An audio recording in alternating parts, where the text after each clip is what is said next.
Whittle scored a goal in regulation. Here it comes. The game is on the line. He comes in, he shoots. It's all over. Strikers win it. That was last Sunday at Lockhart Stadium in Fort Lauderdale, and the Strikers went on to win that series with Detroit. And today, TVS is back in Florida as the Fort Lauderdale Strikers meet the Tampa Bay Rowdies. It's an all-Florida final in the American Conference, and the winner to Soccer Bowl 78.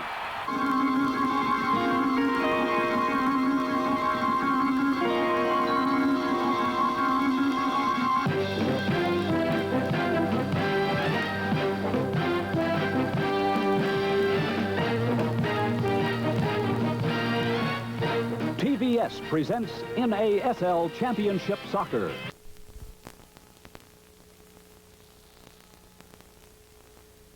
Hello, everyone. John Miller with Paul Gardner, the editor of Soccer Express magazine in Fort Lauderdale today. And right now, let's take a look at how the ball clubs got here to the semifinal round of the playoffs. The National Conference, and Paul, the Cosmos got quite a scare in that first round. Oh, comprehensively beaten by Minnesota 9-2, a nightmare performance by the Cosmos, but they bounced back.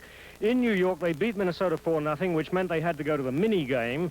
That was tied. They went to overtime, and they won it in a shootout. 12 players took kicks. 9 of them missed. The winning kick from Franz Beckenbauer. Then the Vancouver Whitecaps, a ball club with a 14-game winning streak, upset by Portland. Portland, amazing here because they did it easily in a sense. They beat Vancouver in Portland, and they traveled up to Vancouver, and they won there in regular time 2-1. That was a big surprise. Meanwhile, the American Conference, we saw one of the ball games last week on TBS, Fort Lauderdale, Detroit, another upset there. Certainly an upset. Fort Lauderdale, a wild card team, but I mean, they're a scrappy team. We saw that last week, and they'd already knocked off New England, who had one of the best records in the league. And finally, the Tampa Bay Rowdies and the San Diego Ball Club, and Tampa Bay prevailing there. Well, that was it went the wrong way somehow or other. Tampa Bay went to San Diego and beat them in San Diego. San Diego came back to Tampa and beat Tampa. That had to go to a mini game, and it was played practically in a monsoon, I gather, and the winning goal, it's a sudden death situation, came from Tampa. All right, so Tampa Bay and Fort Lauderdale, all Florida, for the American Conference Final. Back with a kickoff after these words. Ian Turner, the Strikers goalkeeper, and Winston Dubose, a 3-time All-American from Florida Tech. And the Strikers have kicked it off, and here we go. The Strikers, the Cinderella Ball Club, the most unlikely ball club perhaps to be here. They were a wild card team. They finished only 2 games over 500 in the regular season. Turner in goal, Colin Fowles, Tony Whelan on the back line with John Ridley. And also back there is Morris Whittle, Jones, Callaghan, Hudson in the midfield, Georgie Nanshaw, David Irving, and Georgie Best on the front line. The Strikers move in against this defense. Winston Dubose in goal, Fran Sandlot, Jim Fleeting, Mike Connell, and Arsene Auguste the back line. At midfield is Anderson with Mick McGuire and Graham Patton. And then the front line, Steve Wegerle, Dave Robb, and Rodney Marsh. We've got a foul call and a free kick for the Tampa Bay Rowdies. And Paul Gardner, since these ball clubs started playing each other back in 1975, they've had a history of very roughly played ball games. Well, they have. As far as this year goes, the advantage lies distinctly with Tampa. They've beaten Fort Lauderdale twice this year, both in Tampa and here. Booted upfield by Winston Dubose. Took over the number 1 goalkeeper's job this year. But Fort Lauderdale takes it. Number 11, Ian Callaghan. Fort Lauderdale beat a division winner in the first round of the playoffs, New England, at New England. Then they defeated another division winner in the quarterfinal round, Detroit. Foul was called there on Arsene Auguste and a free kick for Fort Lauderdale. Gary Jones went down. A little bit too quick with the whistle there, maybe because Hudson broke loose on that play. And, of course, according to the advantage rule in soccer, the referee has the option to let that play go if the team that is fouled gets an advantage. So a free kick. The ball goes to number 3, Georgie Best. Best listed as a winger, but he'll be all over the field trying to create goal-scoring opportunities. Puts that one behind David Irving, number 10, and it's taken by Fleeting. He lets it go over the end line for a goal kick for Tampa Bay. Tampa Bay and Fort Lauderdale both played in the Eastern Division of the American Conference. Tampa Bay finished in 2nd place behind New England, and Fort Lauderdale finished in 3rd place. A nice play there as Wegerle let it go through to Rodney Marsh. He's the leading scorer on this ball club. Had a fine season. Rodney Marsh and Georgie Best, his counterpart on the other side. They go a few years back, all the way back to their great days in England as a couple of old nemesis. Arsene Auguste in midfield and away from the ball. We've got a whistle, and a foul has been called on Fort Lauderdale. George Courtney is the referee today. It looks like, Paul, he's decided to make this one a tightly officiated ball game right off. Yeah, well, I suppose he knows what you were referring to earlier on, that this is we see another very rough tackle there. No call on that one. He knows the history of these games, that they are toughly fought, and of course this being a playoff game, a game in a sense that Fort Lauderdale have to win this game because they've got to go to Tampa. Here's Nanshaw. Tries the low cross. It's deflected over the end line for a corner kick for Fort Lauderdale. We've got a... Sorry, John. We've got a jam-packed stadium here today, and this is a very loud, vocal crowd. Fort Lauderdale now working it in. Georgie Best, does he run out of room? The linesman said he did. Goal kick for Tampa Bay. Well, Fort Lauderdale today playing without one of their speedy midfielders, Billy Ronson. Gary Jones is in for him. Both of these ball clubs, Paul, oddly enough, lost their regular games on Wednesday. In effect, lost their last complete ball games coming into this one. Well, they've both done it all wrong, but they're both here. And there's a shot. It's just tipped over the bar. Lovely save there, fingertip save. The shot by Mick McGuire, number 13. That must have been all of 30 yards taken suddenly here. Not quite sure what we're watching there. I think we've already had the shot there. All right, a corner kick as Ian Turner had to tip it over the bar. And Tampa to take it in the right wing. This is Wegerle, number 7. Goes outside the box for Marsh. Heads it inside over the head of Anderson, number 12, and Fort Lauderdale takes it. Cleverly taken corner kick that. Wegerle looked. He saw that if he bumped it into the box, there were, a million players there. So he played it right back. Marsh got his head on it, headed it gently forward into the box, but it was just cleared by Fort Lauderdale.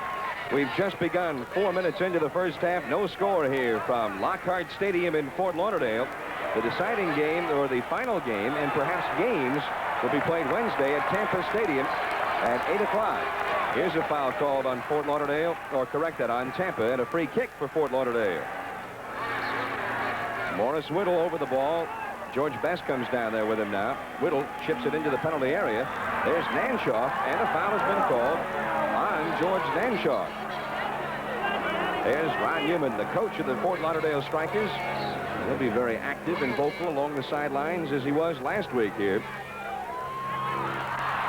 Taken away. Dave Robb lost it, number 5 for Tampa Bay, and the Strikers have it again. Here comes Callaghan into the penalty area. He went for David Irving, the leading scorer of the Strikers, number 10, but it's on into the goalkeeper. They give it away. Here's Ray Hudson, number 4. Gary Jones, number 13. Irving drops it back to Best. Now Hudson on the right. He's got Nanshaw in the area. He has some room now. Still going. Tips it off for Georgie Best, but it's intercepted finally by number 12, Peter Anderson. Here comes the counterattack from Tampa. Rodney Marsh, number 10. Now Robb, number 5. Robb, Marsh, and Wegerle, the front line. Now back to the midfield with Graham Patton, number 11. We had a great crowd in Tampa last Wednesday in a driving rainstorm. I think you alluded to that, Paul. Offside is called here on Tampa Bay. I gather it was something more than, that's Gordon Jago, coach of Tampa Bay, another Englishman like Ron Newman. I gather it was something more than driving rain. It was up to tropical storm proportions, apparently, with a wind that simply wouldn't allow the ball to be kicked against it. It kept blowing it back in the face of the people who kicked it. When Tampa finally won the mini game, the sudden death overtime, in essence, the third game, they said thousands of people came streaming out of the stands there. And a couple of the Tampa players actually came away with slight injuries. Well, they were the 2 players who were responsible for the winning goal. Auguste, who made a shot that was parried, and Marsh, who put it in. And the reward from the crowd was to bury them under a mound of fans. Here comes Rodney Marsh. He has an opening, looking for the shot, chips it for the far post and misses wide. And a goal kick for Fort Lauderdale. From Fort Lauderdale, this is NASL Championship Soccer. Here come the Tampa Bay Rowdies on the attack. Ball goes off to Wegerle in the right wing.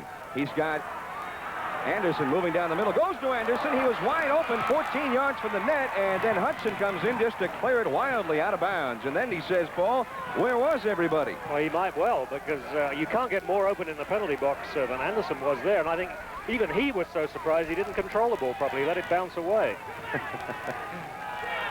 But again, Wegerle on the right wing there. I love to watch this man play. He runs the ball forward straight at a defender, and he runs it at speed. He's always exciting to watch. Throw in for Tampa after the clear went out of bounds. Mick McGuire, number 13, goes to the far post for Rodney Marsh. He tries to get ahead on it, but it goes over the top and over the end line for a goal kick for Fort Lauderdale. Rodney Marsh, Paul, he's been a fine player ever since the Rowdies acquired him, but perhaps had his finest season this year. Yeah, I was talking to Coach Jago this morning, and he said Marsh has been doing everything for him. And, of course, he got the winning goal in that situation we were talking about just now. He's playing further forward, perhaps, than he likes to play. That's Jago's insistence. He's keeping him up front because that's where he can do most damage. That's where he scored goals from. Georgie Best chips into the box for Nanshaw, number 19. Fleeting, number 3, on his back, and Fleeting clears it out of bounds. He tried to clear it off Nanshaw, but the referee said no, it belongs to Fort Lauderdale. Best trying to move around Sandlot. Keeps it in play, clears it back, but nobody there, and the ball belongs to Tampa on a throw-in. Tampa, the 2 times they beat Fort Lauderdale in the regular season, beat them coming from behind. They were trailing 2-0 in Tampa and won that game 3-2 in overtime. They trailed 1-0 here and won 2-1. Peter Anderson, now Patton, number 11, moving in on Irving. Irving drops back. Patton for Robb, and they can't quite make connections, but number 22 fouls is given away, a corner kick for the Tampa Bay Rowdies. I guess we should mention, at the risk of boring everybody trying to get in the heat, we went through this last week. It seems to me to be even hotter this week, if anything. I think it is a few degrees warmer, about 91 degrees here. A little bit of a wind blowing. Graham Patton with a corner kick. Goes short to Wegerle, number 7. He looks for the cross, and it's deflected by Hudson. And beautifully saved in by number 13, Gary Jones. Well, he came within inches of a corner kick there. Very coolly and very calmly. I think Tampa weren't challenging because they thought the ball was already out. They thought they had a corner kick. And now Fort Lauderdale gives it away, and the ball belongs back to the Tampa Bay Rowdies. It'll be thrown in by Graham Patton at the 35-yard line. I don't want to see too much of that sort of thing. A very sloppy clearance to give the ball away like that. Here's Marsh now. He's being ridden off the ball, and a foul has been called on Ridley, number 5, and a free kick for Tampa. And we have a scoring opportunity perhaps coming up here for the Rowdies. It is a dangerous situation, and it all stems from that sloppy clearance. They gave the ball back to Tampa, and it was put straight in from the throw into Marsh. And he created danger there all on his own. Now the ball will be set up 19 yards from the goal line. Fort Lauderdale will set up a wall. Under the rules, they need to be 10 yards away from the ball. But that's up to the referee to make sure that they're 10 yards. Looks like they're about 6 or 7. Marsh with a shot. Deflection! Just wide of the net. Oh, deflected by Fort Lauderdale and a corner kick. That's a horror situation for the goalkeeper there. Goalkeeper moving to his left, sees the ball going to his right. Nothing he can do about it. You just have to stand there and watch it. Here's the kick. You see the goalkeeper going to his left there at the last minute, and the ball, luckily for him, a yard wide of the right-hand post, but a corner kick for Tampa. We played 11.5 minutes of the first half. 0-0 score, but Tampa applying some offensive pressure right now. There's Patton, number 11, with a corner kick. They'll go long now, into the box, far post. Here's Marsh! Just deflected away by Turner. He couldn't hold it, but Fort Lauderdale comes out with it, and here comes their counterattack. Callaghan, a long ball for Irving. He comes down with Fleeting. He's got Jones coming on the right side, but a nice tackle there by Sandlot. So Tampa comes right back again. Rodney Marsh in the midfield. 0-0 tie. First game of a 2-game series. The second game in Tampa Wednesday night. Here's Graham Patton. Move it into that attacking area now. Across the 35, back to Marsh. Now to Wegerle. Making the short passes here, the sure passes into Anderson, but he cannot make the trap, and it's cleared away and back to the goalkeeper. The pressure is on.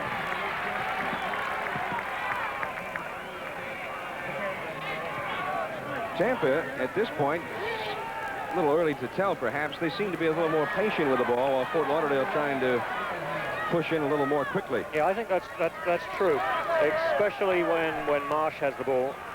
Marshall Patton holding the ball here, looking for the openings, waiting for the chances to be created. Now here comes Hudson. The ball cleared away by Auguste, and it comes to Graham Patton, number 11. So Tampa Bay will try to start it back the other way for Rodney Marsh. Now finds Sandlot, number 19. Signed as a free agent last year by this ball club. Here's Dave Robb, and he hooks feet with Ridley, and a foul is called on Ridley, number 5, free kick, Tampa. Tampa Bay, I think, has to be very pleased with the way they've been able to control the ball here the past few minutes on the road. They're doing very well, but of course that's their game. Again, speaking to Jago this morning, he said, no, that's all we can do. We attack. That's our game. Here's Wegerle at exactly that little game himself. Made the cross for Rodney Marsh, couldn't get it to him as Colin Fowles came in to intercept. Quick pass to midfield to Gary Jones as the Fort Lauderdale Strikers now have been stymied the past few minutes trying to get it going. And here's a bad pass by Hudson. Out of bounds it goes. And from Fort Lauderdale, this is NASL Championship Soccer. Gardner, you see the Rowdies' advantage in the early offensive going there, demonstrated by the corner kick and shot totals. Pretty fair reflection, I think, of the game so far. Most of the purposeful attacking has been on your screen from right to left. It's been done by Tampa. Fort Lauderdale looking very disorganized at the moment. Rodney Marsh makes a pass intended for number 13, Mick McGuire. He couldn't get to it. He didn't see it initially. And now Ray Hudson starts it out for Fort Lauderdale. Now Irving comes back. He's had 3 goals in the playoff for the Strikers. Here comes Gary Jones. He's around his man Cleating. Here's the opening. Here's the cross. Far post. Header! Just! I think it was just wide of the net. The crowd here is cheering. But it was wide, a goal kick. I don't know whether he's called a goal kick or a pushing foul. You'll see as the ball comes over, Nanchoff goes up for it. It goes over everybody here. The goalkeeper's got no chance to get to that one. He has to run back. Nanchoff is up there. And my word, never come any closer than that. Close call.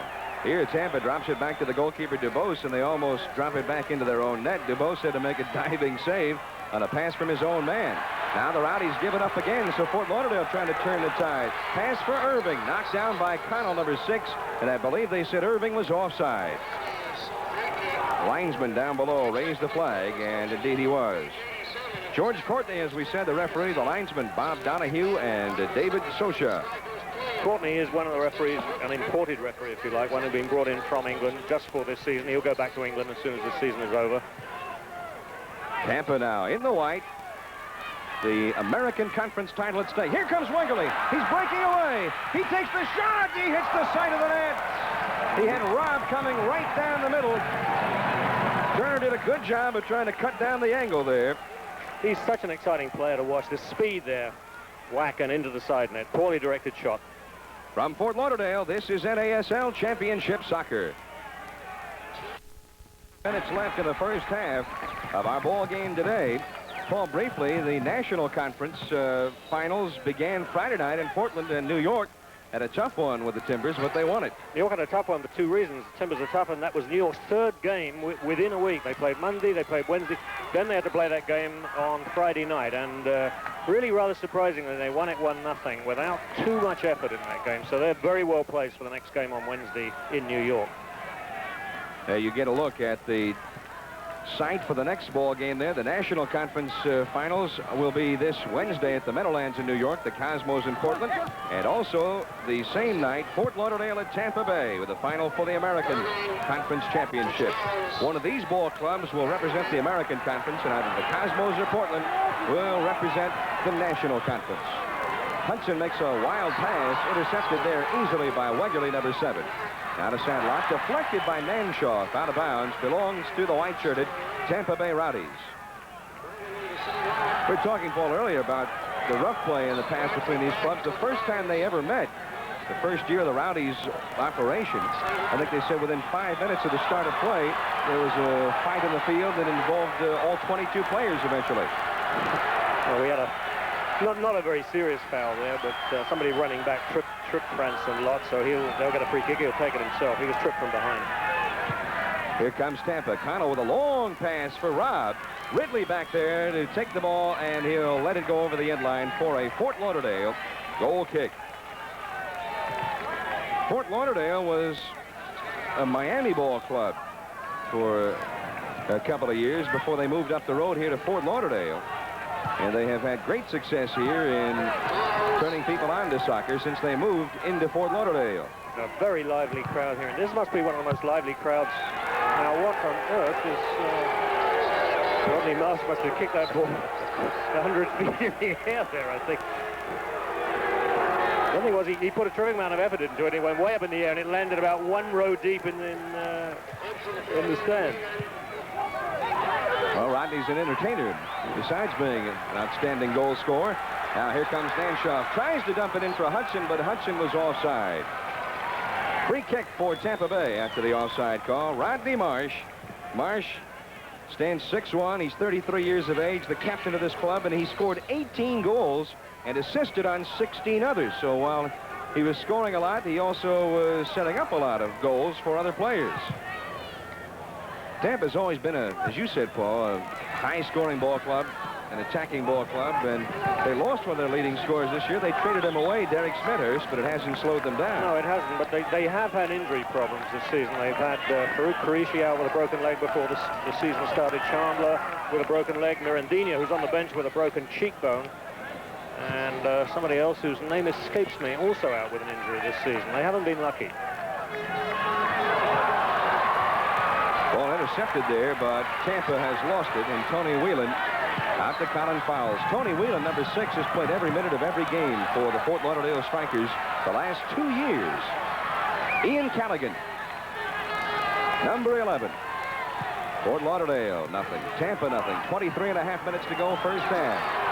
Danshoff after the ball, or correct that, Gary Jones, number 13, cleared out of bounds, and it will be a Fort Lauderdale throw-in. Callaghan will throw it in. Gets the ball out into the middle. Here's Whelan moving in on the attack now. He sidesteps a man. Can't go around Auguste. And McGuire finally back to take it away to start the Tampa counterattack. This is Graham Patton up the left wing. Makes a long crossfield pass. There's Wegerle, number 7. Wegerle with 7 goals this year, 12 assists. Here comes the cross. Far post. Rodney Marsh was there, but a poorly aimed cross. Goal kick for Fort Lauderdale. This is NASL Championship Soccer. Lauderdale on the attack. Irving is caught in the corner, but he gets a corner kick out of it as Mike Connell, number 6, clears it out of bounds. You see the score. We have 21.5 minutes showing in the scoreboard clock left in the first half. Ray Hudson sets it up in the corner, number 4. Goes short to Georgie Best. Best looking for the cross. Patton picks him up. Best around him. Still moving. Loose ball, and just before Gary Jones can get the foot on it for a shot, it's cleared again over the end line for another. Well, let's see. The referee said that Gary Jones last touched it, I guess. Yeah, it's a little difficult. We may see Georgie Best with some of his old skills, tight dribbling. Now, that does seem to have touched. Nope, the referee is right. It did come off the Fort Lauderdale play. So Gary Jones loses it. And the Rowdies have it after the goal kick. They'll start it up the field. Number 12, Peter Anderson, picked up from San Diego in a trade that sent Smethurst away, and he scored 9 goals with 7 assists between the two ball clubs this year. And Dave Robb, number 5, the second leading goal scorer on this club is Robb. He's a dangerous hard worker up front with 13 goals this year. Back it goes to Anderson, number 12. Anderson to the right side, bad pass, right to Ridley. Ridley gets it out to Callaghan. Sidesteps McGuire. Long pass now for Irving, but Sandlot beats him to it. I think that's the story of Fort Lauderdale so far. These final passes, these passes up through the attack are not at all accurate from Fort Lauderdale. And of course, they're not going to get anywhere until they get some accuracy into those passes. Here's Arsene Auguste. Tampa is a former NASL champion. In fact, their first year in the league, they won the league title. 1975, Arsene Auguste, although a fullback, scored the game-winning goal in that ball game. Got a hard left-footed shot. Rodney Marsh, he's around a man. Still holding the ball. Now goes to Wegerle, right wing, number 7. Wegerle picked up by Whittle. Here's the cross, far post. Here comes Robb, and it's tipped up by Turner. Now he can't touch the ball with his hands out there. But he clears it up to Hudson, and nice job there by Ian Turner. Coach Ron Newman's heart must have been in his mouth there when he came out of that area. He nearly fell down, because if he'd fallen down, there's an empty goal waiting for somebody behind him. Auguste lets it go out of bounds. It belongs to Tampa Bay. Yeah, they had 33,000 at Tampa Stadium last Wednesday with that terrible rainstorm. Fans still braved the weather and went wild at the end when Tampa Bay won that quarterfinal round series from San Diego. Good year for San Diego. Their first year out there, the San Diego Strkers. They displayed themselves as the class team in the Western Division of the American Conference.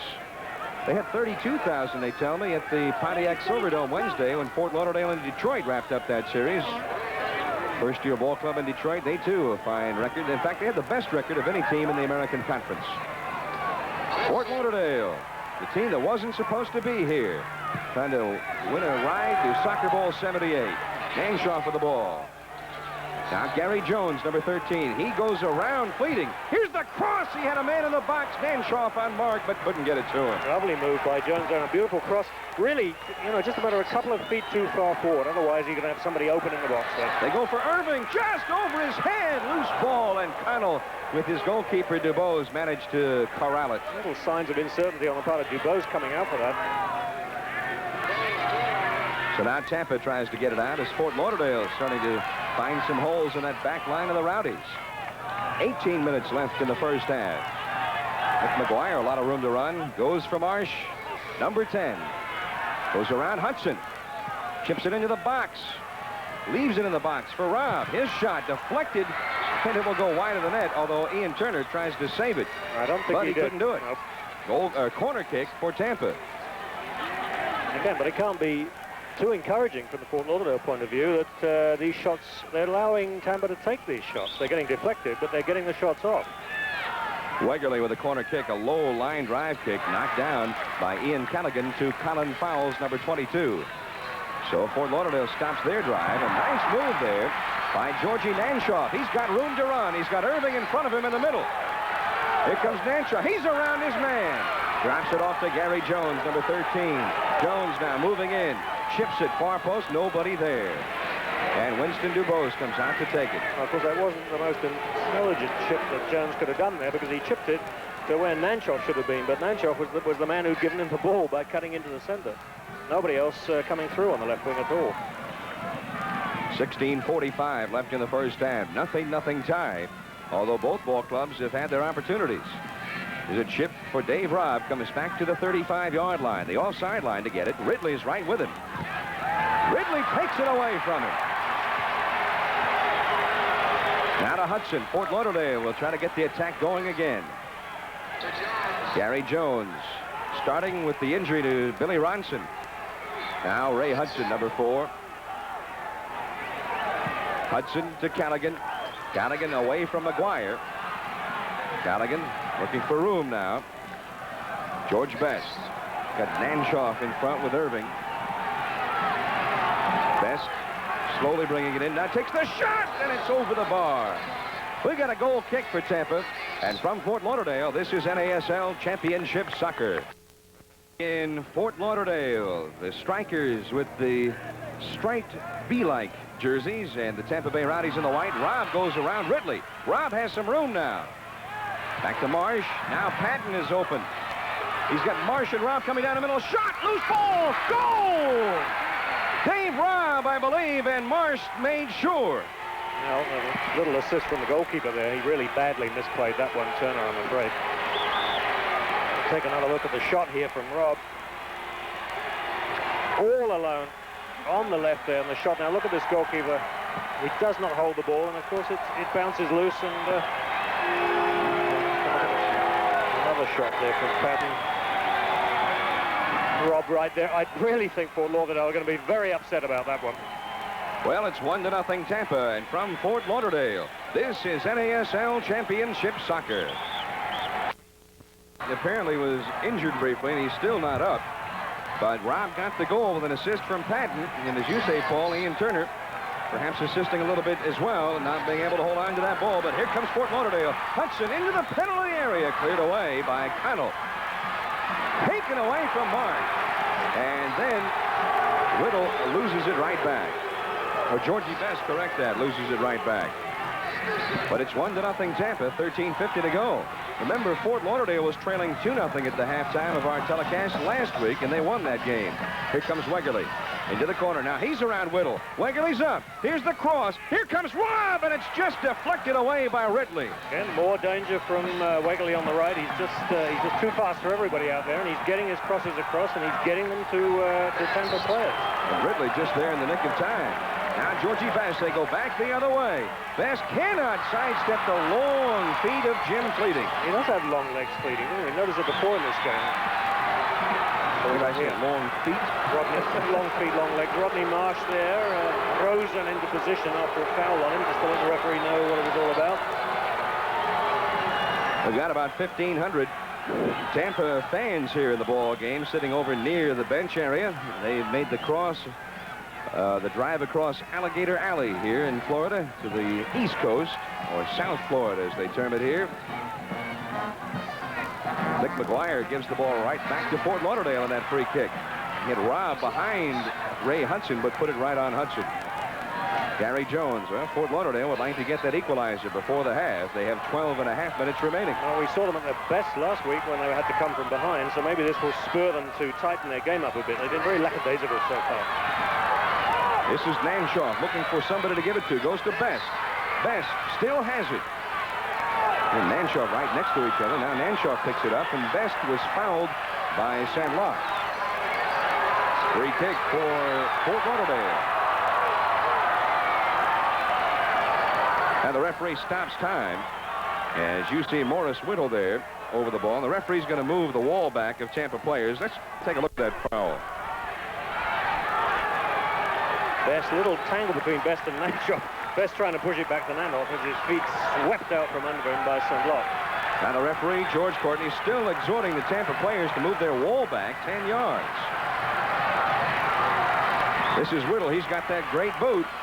He chips it into the box for Irving. Wait a minute, there's Whelan there. Spiked out, comes back to Hudson, tries to get it in, knocked down. Goes to Callaghan. His cross is knocked down by Auguste. A lot of hands in the air there because that ball actually struck the Tampa hand. I think it struck Auguste's hand. And you see Whelan absolutely flattening Dubose, the goalkeeper there. Now, as this comes back here, you'll see it. That strikes Auguste's hand without a doubt, but it's a corner kick anyway. Oh, boy, Rodney Marsh is tripped by Gary Jones, and Rodney goes down hard. But if Rodney goes down hard, you'd think that he just is about to die. Look at Rodney's face there, yeah. Oh, well, there's a terrible pain. Sort of underneath all that pain and everything, there's a smile, believe it or not. Thank goodness he's able to continue. I think he'll make it, yeah. He's walking back there, he's looking at his thigh, he's waving his arms. Hudson is pointing at it as much to say, well, I know you're acting. Rodney Marsh is saying, what, me? Act? Yes. Long boot upfield by Dubose, but Tampa gets it now off the header by Ridley, trying to clear it. Now Graham Patton with the ball. 10:55 left on the scoreboard here in the first half. The referee is the only man who has the official time. He keeps it on the field. McGuire to Patton. A short, patient pass. Ahead for Robb. They look for an opening. Back to Wegerle on the wing. Wegerle inside for Anderson. He may have some room. Drops it back to Patton now to Robb. It comes back inside. Offside was called on Anderson. Anderson was left in an offside position there. On the last pass. Got a nice piece of interplay there. This is Anderson. Pushes it back inside. Patton, and a terrible miss kick by Robb, which ends up being a pass, which doesn't matter anyway because who was it who was offside? The last player, Anderson. Anderson. But, I mean, despite the sort of slapstick comedy angle to that must be very disturbing to Ron Newman to see the ball bashed about in his own penalty area with such sort of ease and lack of concern by the opposing team. He can't be happy about that. This, by the way, with Tampa leading 1-0, is the first time that they have scored the first goal against Fort Lauderdale this year. Oh, nice pass by Robb, and Wegerle can't hold on or correct that. That was not Wegerle. That was Anderson trying to look like Wegerle, and I think his legs ran out from under him there. Would have been dangerous had he been able to maintain his feet. He had a shot. But Tampa has it again at midfield. Fort Lauderdale unable almost to get it out of the midfield area now when they get the ball the past 3 or 4 minutes. Arsene Auguste, number 4. He was just named to the second team All NASL ball club. Here he is. Cleared away by Hudson. Patton gets it back to Auguste and then cleared away by Colin Fowles, number 22. Throw-in for Tampa Bay. 9 minutes coming up on the scoreboard left in the first half. A goal by Dave Robb at about 30 minutes into the half. The game's only goal, 1-0 Tampa. They're trying to add to their advantage. Auguste, long crossfield pass for Robb in the penalty area. Ridley knocks it away, and Whittle back to the goalkeeper. At the conclusion of today's telecast, the U.S. Tobacco Company will award the Skoll Happy Days Offensive and Defensive Player of the Game trophies. The recipient receives for his permanent possession a handsome trophy, and U.S. Tobacco also awards $1,000 to be split among the winner's teammates. That'll be after the ball game. The Skoll Happy Days Offensive and Defensive Player of the Game awards. Ray Hudson now, Fort Lauderdale, looking for the equalizer. Gary Jones, number 13. Connell's right with him. The cross deflected by Connell, and he clears it out to midfield.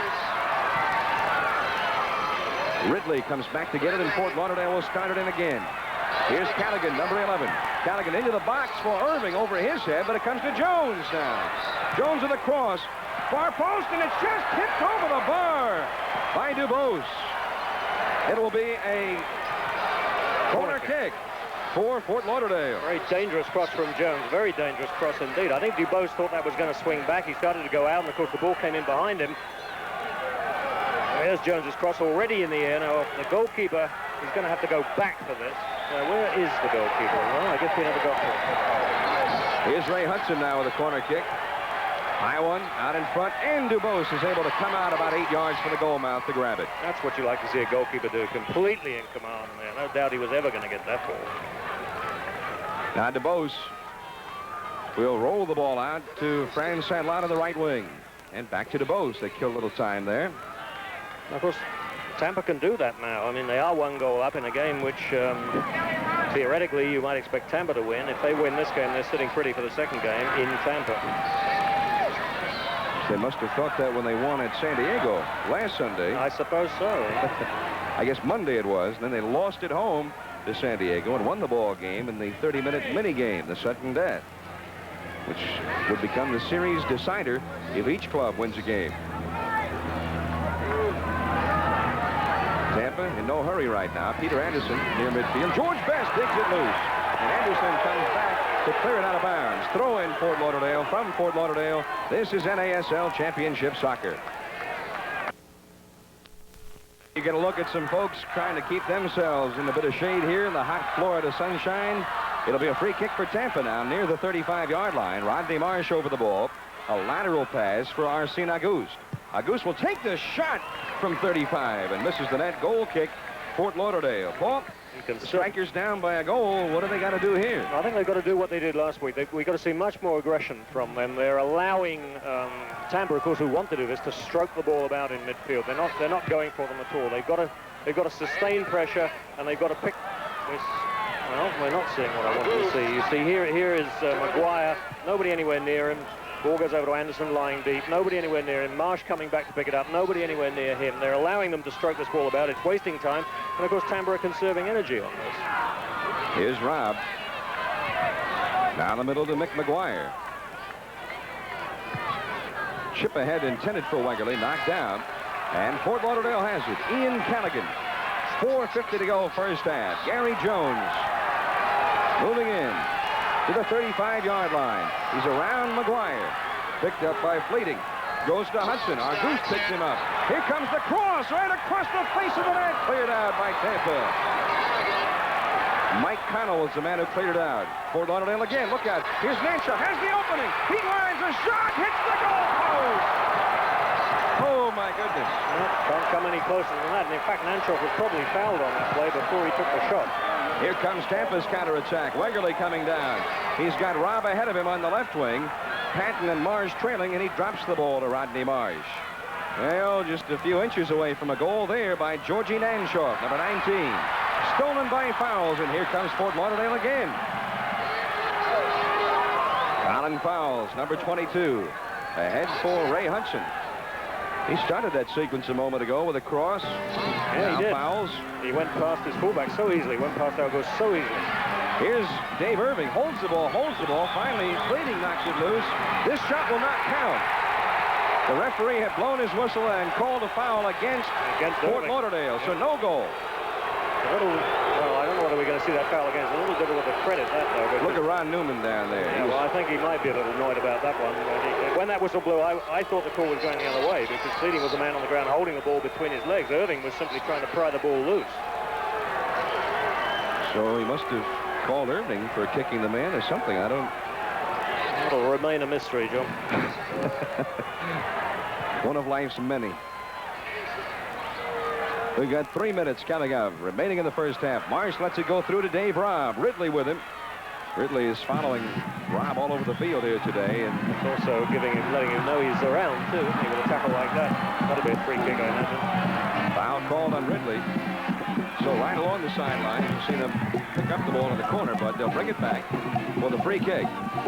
2 minutes and 40 seconds showing in the scoreboard clock. 1-0. Marsh over the ball here. He has Robb now moving in front of the net, about 10 yards out. Rodney will take it out a little bit. Wegerle winds and fires, and it slices off right of the net. From Fort Lauderdale, this is NASL Championship Soccer. Playing keep away. Open the field up here and playing keep away from Fort Lauderdale. You see the time coming up there. 8 seconds, 5 seconds now coming up. Ball goes back to Dubose. You can't blame Tampa for doing this, but it's not exactly the most attractive sort of soccer you'd want to see. And of course the crowd there is the halftime whistle. George Courtney has blown the whistle, and it is halftime in Fort Lauderdale. The score at halftime is Tampa 1, Fort Lauderdale nothing. Our halftime program follows after these messages. Way to score depending upon the situation. But I found that the best passing teams are those teams that are able to get the ball into positions that cause the most difficulty for a defense. And good passing teams requires a lot of teamwork. And that's why the skill of passing is so important. Because it's one thing to take a shot from 30 yards out that really doesn't give you much of a chance, but it's another to be able to work it into a tight position that gives your team the best chance to score. When you need pinpoint accuracy over a short distance, try kicking with the inside foot kick. This is the safest kick in game situations and excellent for passing. For this kick, turn your toes out, using the side of your foot, giving a large, flat striking surface. You don't need a big backswing. It's more like a pendulum loop. For deception, you can use the outside of the foot kick. Point your toes in and down, sort of pigeon-toed, and kick with the outside of your foot. Follow through, straight ahead. When practicing your goal shooting, start out with a dead stationary ball. Low drives are the most effective goal-scoring kicks, and after you've mastered the technique of low drives, you can work on game situations, like kicking on the run, and kicking from long distances from the goal. Finally, practice goal shooting. When the opportunity to score comes to you, you have to react instantly, so develop your instincts as well as your skills. Before we end our session today on passing and shooting, let's remember that every shot that's on goal that forces that goalkeeper to make a save is a potential score for your team, so keep those shots low and on goal. You know, these mini clinics are brought to you by Nutriment, the bodybuilding energy food, and we really appreciate their help. We hope that you've enjoyed it, and information on the instructional films that have been part of these mini clinics can be obtained by writing to Soccer for Everyone Incorporated, 526 Northwest 24th Street, Portland, Oregon, 97210. Tampa Bay has the ball as we start play, and Tampa has a 1-0 lead. Fort Lauderdale takes it here, and Paul, I guess sometime between the end of the first half and the start of the second half, we've lost the sunshine. We have, I mean, you know about these weather conditions. Does that look like rain coming up on our left? Yeah, it looks pretty gray. Looks ominous. Ominous. What does that mean? Does that mean rain or snow, sleet? Yeah, I hope it doesn't snow here in Florida. All right, Fort Lauderdale trailing by a goal. Here's Gary Jones. He fires a shot, a save, and a rebound. Sent right out in front, and a handball, a penalty kick. No question about that one. Irving was going to stuff it in. Well, Jones created his opening. That's a wonderful shot from Jones. Beautifully saved by Dubose, but he doesn't quite clear it. And I think that's Hudson coming in there, and you can see there, can't see the number, I think it's Fleeting on the line there. Clearly handles the ball, keeps it out of the goal. Penalty kick, Fort Lauderdale. Morris Whittle is the man who takes him, and he is very good at it. The ball is set up 12 yards straight on goal, and the goalkeeper has 192 square feet of goal mouth area to cover and cannot move his feet off the ground until the ball has already been kicked. Drive, shot, goal! It's tied up!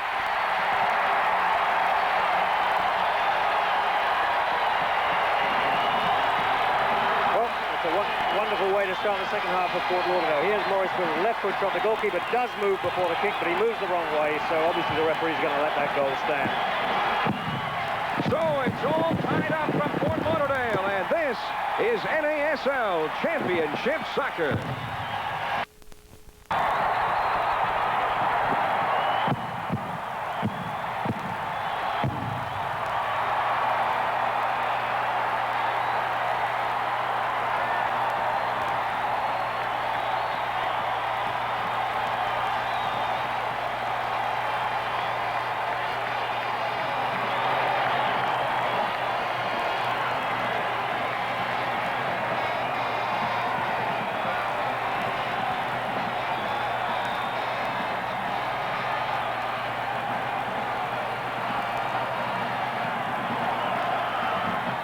While we were away, the Fort Lauderdale Strikers have scored again. David Irving scoring a goal, and here's a look at it, Paul. Well, we thought we'd get a look at it. Was that a look at it? A very quick look. We'll tell him what happened was that Jones picked up the ball in midfield, went around Connell like it didn't exist, put a ball over to the right, and Irving, from what must have been 20 to 25 yards, hit a glorious right foot shot past Dubose. All right, here's a look at what Paul Gardner was just talking about. The ball is already on its way, and there's Irving's shot. Dubose out, perhaps a bit too far out on that one, out about 7 yards out, and Irving hit it over him. But that was a very hard hit shot and a very accurate one. A glorious goal by Irving. Boy, what a turn of events here in Fort Lauderdale. The Strikers. Long pass for Robb, and Turner comes out to get it, and these fans are going wild. Unbelievable after sort of a down first half of the Strikers. 2 goals within about 50 seconds of one another. What on earth do you think Ron Newman could have said at half-time? I don't know. It worked. Go out and get a penalty kick, and I think that we'll be all right after that. That's right, and then got to go ahead and go. Fleeting now in the corner. David Irving following him, slips it through Irving's legs to the goalkeeper. But Irving did the right thing. He got on the right way, and then he put through his legs. Still, I don't think he's going to worry about that. He must be feeling very happy about it. Well, the Tampa Bay Rowdies were riding high and had to feel extremely confident. With a 1-0 lead, things were all going their way, and all of a sudden, within a minute 40 of the start of the second half, they scored 2 goals. The Strikers do to lead Tampa Bay 2-1. Well, we saw it last week, and we've seen it again this week. They just do not know when they're beating the Strikers. Colin Fowles takes it away, and Fort Lauderdale has it again. The crowd has not stopped cheering since virtually the start of the second half. Here comes Georgie Best. He goes around McGuire. Loose ball, and Whelan picks it up. Here comes Tony Whelan. Looks for the shot. He chips instead to Nanchoff, and a diving save. Great confusion in the Tampa defense. It's strange. Ron Newman excited about that. It's strange how good the Tampa defense looked in the first half when they were winning, and they got 2 goals down, and suddenly you got absolute panic in the defense there. They had called offside there on the Fort Lauderdale club, so Tampa gets it after a free kick. Well, Paul, the Rowdies, despite all the excitement here, is still only a goal down. I guess the main thing for them is not to panic, just continue to play their ball game. Not to panic. They're easier said than done, obviously, because they're going to be under pressure now. As long as Fort Lauderdale can get 2 goals inside, I think inside 2 minutes, they can get a 3rd goal. Soccer's not the kind of game where you can call timeout and try and stop that momentum. Here's Arsena Gust overlapping. Here's the attempted cross. It comes down to Wegerle. Wegerle back in front, knocked down. More claims for a handball. It did again, the ball in front for Robb, and Turner bumps into him. Maybe Turner, Robb bumped into Turner one way or the other. I think it was offside. He was offside, yeah. I think Turner did all he could do there. The goalkeeper is very vulnerable on those because he's got to have his eye on the ball, and his arms are usually outstretched. And he braced himself, and he hit Robb. I think that's about all he can do to make sure he doesn't get injured. Oh, this Lockhart Stadium becomes incredibly exciting, it seems, once that second half whistle goes. Last week, it was 2-0 Detroit at halftime, and Fort Lauderdale scored 3 goals in the second half. Jones, he's got an opening. Here's the cross. Here's Nanchoff. Knocked down. Loose ball. Nanchoff. Save on the line. Rebound. Goal! Oh! Unbelievable! David Irving, I believe it was. We've got another of these confusing situations made by Jones going around the fullback. A lovely cross over everybody.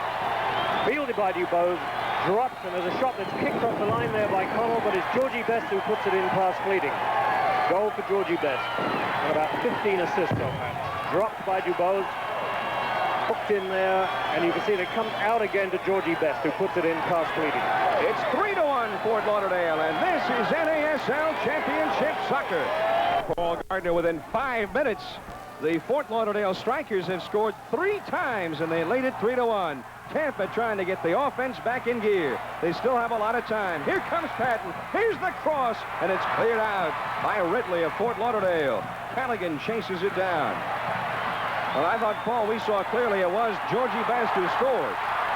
Now the Strikers, their fans just going crazy. Here comes Whelan. He drives, and the ball is finally deflected by Connell. Corner kick for Fort Lauderdale. Again, Whelan, a long run out of defense, and you can see what happens in this sort of heat when a player makes a long run. He fell over. Now they're giving that goal to David Irving. Well, I thought we saw clearly it was Georgie Best in that replay, but now they're correcting it, I believe. It was Georgie Best who got the goal, his first of the playoffs. I would think an assist to Nanchoff and to Jones.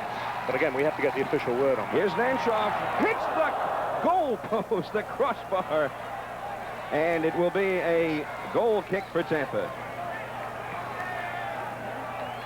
Well, now they've said Best gets the unassisted goal, but we will at least recall that Jones and Nanchoff set it up. Well, you know why they're giving him an unassisted goal, and I think this is very stupid. I don't know why they do this. It's because it touched the defender in between all that play. But the defender never controlled it, and the league regulations say very clearly, if the defender doesn't control it, you can give assist to other players in this. Here's a cross by Dave Robb. Now coming in the corner is Graham Patton, but Whelan beats him to the ball. And Whelan clears it out to Colin Fowles. And here come the Strikers again. Amazing what a few goals will do for you, huh? They look so confident all of a sudden. It's almost as though these teams have switched jerseys. The first 2 goals of the half were 41 seconds apart. That is an NASL playoff record. Nanchoff was offside there. He was in beyond the last line of defense, according to the linesman, and the ball was played. Well, Paul, the second halves we've had here the last couple of weeks, almost unbelievable. We could have it 2 consecutive weeks like this. Last week, I believe we had, 4 goals scored in about 9 minutes of play. Detroit and Fort Lauderdale. Here comes Tampa. And he could not save it in. He lost it over the end line, and a goal kick for Fort Lauderdale. Good effort by Rodney Marsh, but he lost it. That's a good effort, and I think it demonstrates clearly that Tampa have not given up on this game. They're going to do what Gordon Jago said they always do. They're going to continue to attack. So we could see more goals at either end here. Fort Lauderdale. They finished 3rd in their own division, albeit perhaps the strongest of the 3 divisions in the American Conference. And all of a sudden here in the playoffs, they're beating everybody. I think that's the playoff system, isn't it, John? A team that's in form at the end of the season, but not necessarily done that well throughout the whole season, can do well. Get a look now. Fort Lauderdale starting to close the gap on the statistics as well, although they lead the game now 3-1. The statistics just about even. Here's Steve Wegerle, number 7. Well, Tampa line to get a goal back here rather quickly. Back to Wegerle. Here's the shot, right on. Turner makes the save. And Rodney Marsh coming in, bearing down on the goal that time, but Turner able to grab it out of the air. Here comes Hudson. He's got room to run. He's got Nanchoff and Irving ahead. He goes for Irving. He's offside. Irving was offside. Not perhaps the best thing Hudson could have done there. He had some lot overlapping on the right with a tremendous amount of room, and he chose to put it down the middle. Irving broke too quickly. Here comes Mick McGuire. He's triple-teamed and loses the ball. Georgie Best starts it back. Best, Mike Connell knocks it loose, but Hudson comes up with it. The referee has called a foul on Connell. Yeah, Connell coming in with, well, what we term both feet up. I think you could see, even on the television camera, you could see the underneath of both of his feet there. That's considered a dangerous tackle. Sliding with the cleats on. Yeah, underneath of both of his shoes, I should say. He is wearing shoes. Here's the ball now for David Irving. 11 minutes gone in the second half. Irving, he's got a lot of room all of a sudden. He winds, he fires, and he misses wide right. He miskicked the ball. It'll be a throw-in for Tampa deep in the corner. Good effort by Irving, though, showing his strength there. We saw examples of that last week. He looks almost like the great German striker, Gary Miller there. He turns so strongly, retains his balance, and he can really hit the ball. Irving, one of the least publicized of the big scorers in the league, and yet in the playoffs, he has had 4 goals for the Strikers. Been their big man, and he's been impressive. He had 2 goals last week, and they come from behind victory. He had 2 goals last week. The first one I thought was a lucky goal, but that's really what set the whole thing alight. You need a slice of luck in the playoffs, I suppose, and his second goal was an absolutely tremendous goal. Here comes Rodney Marsh, dumps it in the corner. This is Dave Robb, number 5. He's got Anderson and Marsh coming through. The cross, cleared out, and a diving header by number 3, Georgie Best. You don't expect to see Best doing that, do you? Check that number again. Bleeding, and a foul has been called against Fort Lauderdale there.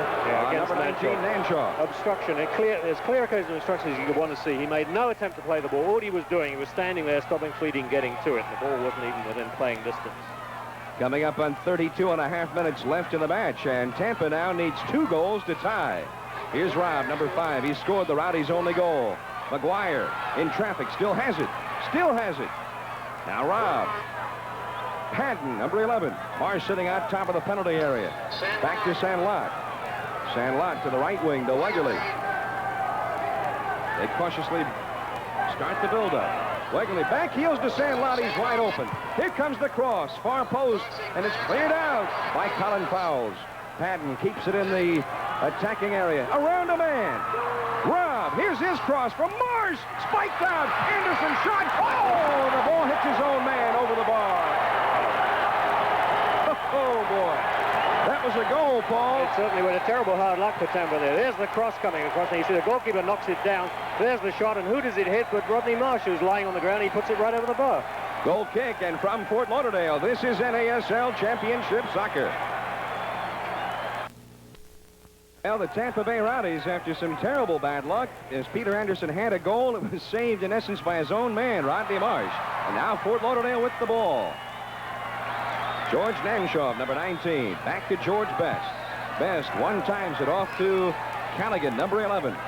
Callaghan near the 35. Now it's Fort Lauderdale who's opened up the field a little bit and playing much more deliberately. Hudson tries to push it around Auguste and cannot do it. Auguste back to his goalkeeper, Winston DeBose. Don't forget, at the end of the ball game, we'll announce the Skoll Happy Days Offensive and Defensive Player of the Game Awards. U.S. Tobacco awards $1,000 to be split among the winner's teammates. And if both are from the same team, U.S. Tobacco adds $500 more to the pot. Now Tampa needing a goal here. Wegerle still moving. Marsh, Sandlot. Sandlot starts in. Here's the cross. Over the head of Robb. Knocked down to Graham Patton, number 11. Keeps it in the penalty area. Patton with the cross. Right out in front. It's cleared away by Morris Whittle, and he gives away a corner kick. More pressure from Tampa. They are doing what Jacob said. They're keeping up this attack, and if they do get a second goal here, then again we're back to a 1-goal difference, and it's anybody's goal. It's game again. Anybody's goal. Wegerle out in the middle, nobody there. Cleared away by Ridley, number 5. Tampa has everybody up save one. Mike Connell, the only man back on the defense right now. The rest of them are pushing forward. Auguste goes around Nanshaw into the corner. Here's his cross to Marsh. Chest trap. Bicycle shot. He scores! Oh, what a shot. I don't think that's going to be allowed. They're going to call Robb offside. No goal. You're right, Paul. Robb sitting in there away from the ball, and Marsh a bit. There's the cross chested up by Marsh. And we'll see, well, there's Robb, not only offside, but he seemed to try and handle the ball as well. That's a shame, because that was a beautiful effort by Rodney Marsh. A sort of semi-bicycle kick, a side volley, really, but spectacular. And there's somebody with a, what's he holding in his hand there, would you say? A streamer? He's giving it to one of the ball boys. Well, Tampa has scored twice, or almost, and Rodney Marsh he saved one of them. Saved one, and then Dave Robb kept in offside. Well, we'll have more excitement for you next week. One of these teams against either the Cosmos or Portland in Soccer Bowl 78. And don't miss it right here on TBS. Check your local listings for the time and station in your area. 1 week from today, Soccer Bowl 78. Knocked loose by McGuire. Here goes Dave Robb for the ball. Ridley's right with him. And who last touched it? The linesman gives a corner kick to Tampa Bay. Ridley can't believe that. It certainly looked like Rob was the last one to touch it to me. Players streaming into the penalty area. Here's Marsh. Heads it in front for McGuire. Tries to drop it down. Knocked loose by Georgie Best again. Best was the man who made the defensive play again. Here comes the counterattack. Hudson, a quick ball for Nanshaw. He's got Irving to his left. He's got Hudson in the middle. Here comes the attempted cross, but a fine sliding tackle by Goose. Now Goose, another one of these players with these huge long legs that seem to stretch out and just get a bit of the ball. Now look at the room here. Callaghan, high looping cross for Irving. Tries to head it back inbounds, can't do it. As Irving miskicked the ball on that attempted cross. Goal kick for Tampa Bay. They quickly get it out. 27 minutes left in the match. It's 3-1. Fort Lauderdale scoring 3 goals in about 5 minutes of time. A little less than 5 minutes. Wegerle loses to Whittle. Linesman raised his flag down there. What did he call? Well, Wegerle thinks something should have been called because he turned around and addressed some probably impolite words towards the referee. I see Ronson warming up on the sideline for Fort Lauderdale here. Mirandinha is warming up for Tampa Bay. It looks like they want to get him in the ball game as well. That'll be the first time he's been in since he fractured his cheekbone, I think. Brazilian player, good strong player, played in the 74 World Cup. There's Mirandinha. Meanwhile, leaving is Dave Robb, who scored Tampa's goal, and Mirandinha comes in. And Ronson has not come into the ball game as yet. He's still just loosening up on the sideline. Going through some elaborate sort of gymnastics down there now. I think he'll be worn out before he gets into the game. The clouds continue to hover above, and we may have some rain before this one is over. So Mirandinha comes in. Dave Robb goes out for Tampa Bay. Mirandinha had a goal and 3 assists during the regular season. Hudson, Jones, number 13, Irving, double teamed and knocked loose, and it will be a Tampa ball. 3-1, Fort Lauderdale in command of this one right now. They trail 1-0 at halftime, and goals by Whittle on a penalty kick, Irving, and then Best. All 3 of the goals less than 5 minutes apart, and Fort Lauderdale leads it 3-1. Belongs to the Tampa Bay Rowdies. I think you've got to attribute, certainly give a lot of credit to Fort Lauderdale for scoring, for tightening up, sharpening their game, but I suspect that Tampa might have lost their concentration a bit at the beginning of the second half there. You know, 1 goal up, playing quite easily towards the end of the first half. They probably thought they had it made. A rude awakening. No doubt about it. Tampa Bay had to feel very confident as they really controlled the first half. Well, they did. I mean, not only did 1 go up, but they were looking so much the better team. Fort Lauderdale looked so disorganized. Now here's Wegerle. He takes the shot. It's deflected by Whittle, and here comes Fort Lauderdale. Georgie Best immediately looked for that quick counterattack. Of course, Tampa pushing up everybody now could leave themselves a bit exposed to the back line. Colin Fowles, a fullback, moving up on the attack for Fort Lauderdale. George Nanshaw in the corner with Fleeting on him. Has the opening now. But Arsena Goose comes over to help out and knock the ball loose. Now Fowles has it. Colin Fowles trying to keep it away from Auguste, and he does. Feeds Hudson to Irving. Knocked back, picked up by Fowles again. He drives, takes a sliding shot high and wide. Goal kick for Tampa. From Fort Lauderdale, this is NASL Championship Soccer. Here's the ball belonging to the goalkeeper, Ian Turner of Fort Lauderdale. And listen to this Fort Lauderdale crowd shouting Strikers. Foul is called there on David Irving of Fort Lauderdale. Backing into Fleeting. As Fleeting went up to jump the ball, Irving made no attempt to jump, and he backed into Fleeting. It's quite a dangerous thing to do. You can sort of get the guy going head over heels over top of you. We're almost halfway through the second half. Tampa Bay still trailing by 2 goals. Anderson in the middle, number 12. Now Patton, number 11, starts it in. Quick chip for Rodney Marsh. Ridley clears it away. Comes to Ray Hudson, number 4. Now Callaghan. Uh-oh. But Tony Whelan effectively plays it back to Turner. There's a look at that crowd here in Florida. They're expecting a big crowd in Tampa Wednesday night, 8 o'clock ball game. The same 2 clubs. Looks like that should be quite a Florida final for the American Conference. Then on Wednesday night as well at the Meadowlands in New Jersey, the Cosmos and the Portland Timbers. Here comes Gary Jones, number 13. Jones was really a key man on the last 2 goals by the Strikers. He's battling down there with Fran Santlot. Drops it out to Georgie Best. Best has scored one of the goals for Fort Lauderdale. And he'll send it all the way back into his own area. Picked up by Tony Whelan. Whelan knocking some time off that clock. And the Strikers are content here to play keep away. All right, you've got the lead. Let's play ball. That's what the game is about, not playing keep away. Hey, if you're at a ball game next year or sometime in the near future, they play like that. Boo them. Tell them you want them to play attacking soccer. Well, here come the Strikers now. Chip for Irving. Cleared out by Connell, but it comes to Ray Hudson. He'll start it in again. Goes for Gary Jones. Jones looks for the opening. Pushes off to Hudson. A shot right on. Oh, Hudson trying such a nice little thing. They're trying to get it over the goalkeeper. He knew he was out there on the 6-yard line, but he didn't put it quite high enough. Nice work by Gary Jones on that, too. Alan Fowles knocked it loose from Rodney Marsh. Here comes Fort Lauderdale again. 21 minutes and 15 seconds left in the match. George Nanshaw, number 19. Hudson in the corner, moves in on Auguste. Auguste again with those long legs, clears it over the end line for a corner kick. And now the referee stopping time. It looks like Tampa wants to get somebody else into the ball game. Wes McLeod, I think. Wes McLeod, World Cup player from Canada. And we've got a corner kick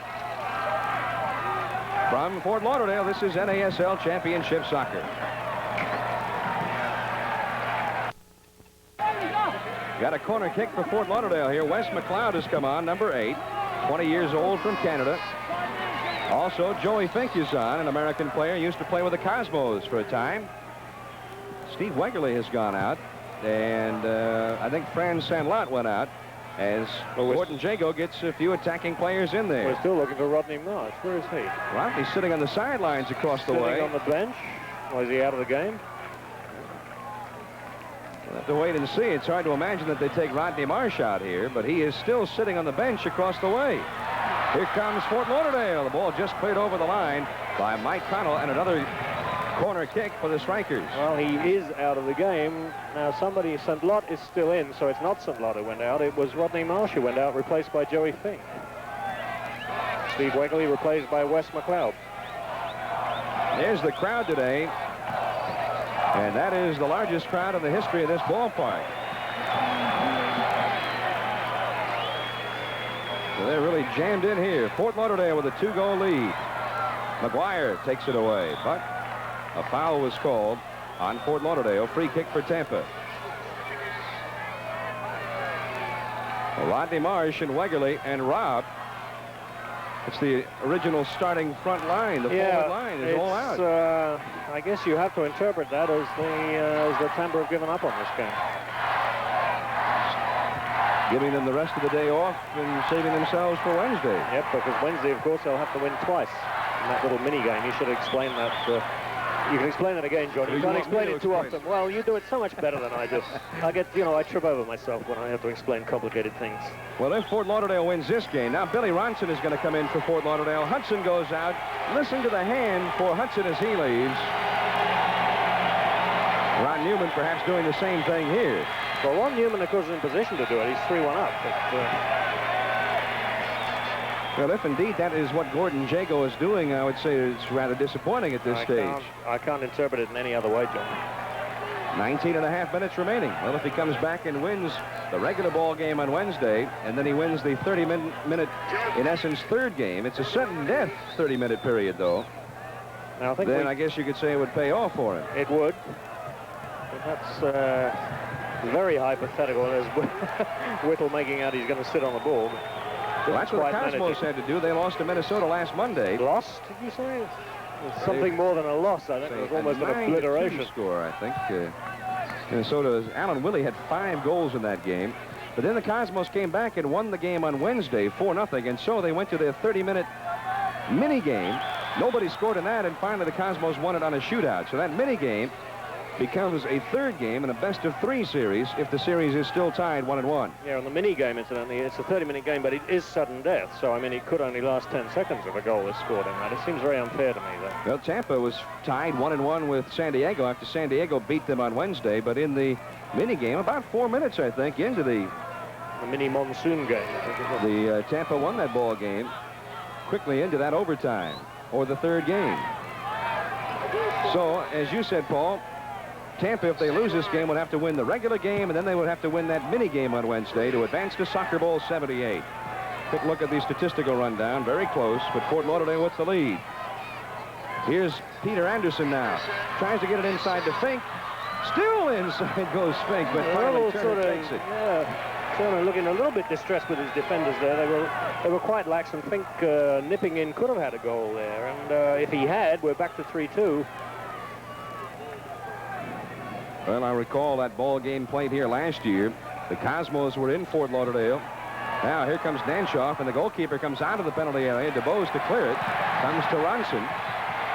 Now Ronson moving in. Pushes it off for George Nanshoff, but it's taken by Connell. Connell's played a very sure-footed game back there today. Yeah, he's a good-looking defender, Colin. Off it goes to Arsene Auguste. I recall the Cosmos, who had won the first game of that series at Fort Lauderdale, trailing in the second game, and Eddie Fermani began taking some of his stars out of the ball game. That's right, and they tied it anyway. And they went on to win in the regulation ball game and never did go to the mini game. I think that game went to a shootout, didn't it? It did. Yeah. Shep Messing, the man of the minute that night for the Cosmos in goal. Here's Wes McLeod. He has to catch up to it. He does. And then Colin Fowles clears. Throw in for Tampa. 16:50 left in the match. And it goes to number 26, Mirandinha. He can't hold it. Callaghan comes out.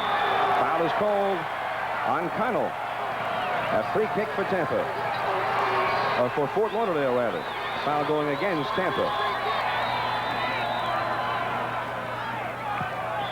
It was 1-0 at halftime. Dave Robb scored at 30.5 minutes into the first half. And then 44 seconds into the second half, Maurice Whittle equalized on a penalty kick. And then 41 seconds later, David Irving gave Fort Lauderdale the lead on a goal from Jones. And then about 4 minutes later, George Best scored on a rebound, and it was 3-1. Again, Jones, along with George Nanshoff, setting that goal up. 16:25 to go. Fort Lauderdale now. Playing keep away again. Whittle with a long 50-yard pass, sliced off the side of his foot, out of bounds. Throw in for Tampa. So Wednesday night, these two ball clubs, and it is looking right now, although this one is not over, Tampa will have to win twice on Wednesday. And Fort Lauderdale is one leg up, perhaps, if they can hold on to the lead on going to Soccer Bowl 78. The Cosmos one leg up on Portland in their series. They'll meet Portland Wednesday night in New Jersey at the Meadowlands. Mick McGuire with the ball. Into the corner for Patton. Chases after the ball. Ronson beats him to it, clears it, and it will be a throw-in for Tampa Bay. 16,000 plus here in Fort Lauderdale today. Into the penalty area for Mick McGuire. Drops it down. A shot by Fink is high. Boy, he fired a rocket, but he missed the net. Goal kick for Fort Lauderdale. This is NASL Championship Soccer. The ball, but they trail by 2 goals with 14 minutes coming up on the scoreboard clock left in the match. Grand Sandlot. Fort Lauderdale with 3 goals in the second half, very early in the half, to dramatically take command of this ball game. Connell chips it ahead. Joey Fink, loose ball now, but Fink can't control it. And it goes to the corner, and Colin Fowles will let it roll out of bounds for a goal kick for Fort Lauderdale. Well, the goalkeeper was heavily bumped on that, and he might have thought he was fouled, but in fact it was his own players he ran into. That's what caused him to lose that ball.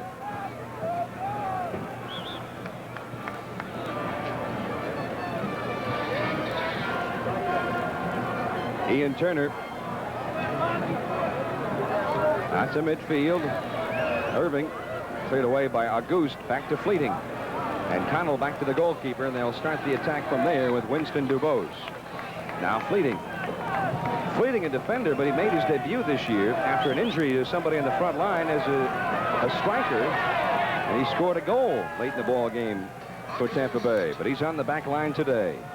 Long one for Joey Fink. Tony Whelan is there. Anderson, but it comes to Ian Callaghan. Now Ronson, he's an exciting little player. Stands 5'4". Nanshaw. Back it goes. Here's Ronson now into the area. George Best was not moving for the ball, and Sandlot clears. The referee looked to the linesman and say it was last touch by Sandlot. Throw in Fort Lauderdale. Nanshaw. Ronson. Ronson now knocked away by Fleeting and taken away by Fleeting. Here they come. McGuire. Quickly, Fort Lauderdale back on defense. Wes McLeod.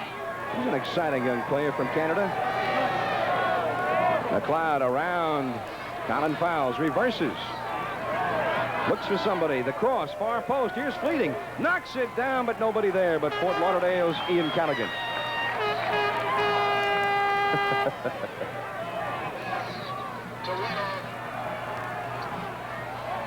What was that, anyway? Are you asking me? I don't know. So not part of the traditional scene, I don't think. Tony Whelan. Now to Ronson. 11.5 minutes left in the match. Fort Lauderdale edging closer and closer to that victory. Tipped and hit the bar. And finally pops down on top of the net. That'll be a corner kick for Fort Lauderdale. Surprising such a little man can pack such a whack into his kick there. Oh, yes, indeed. Just touched by Dubose onto the bar and over. Corner kick.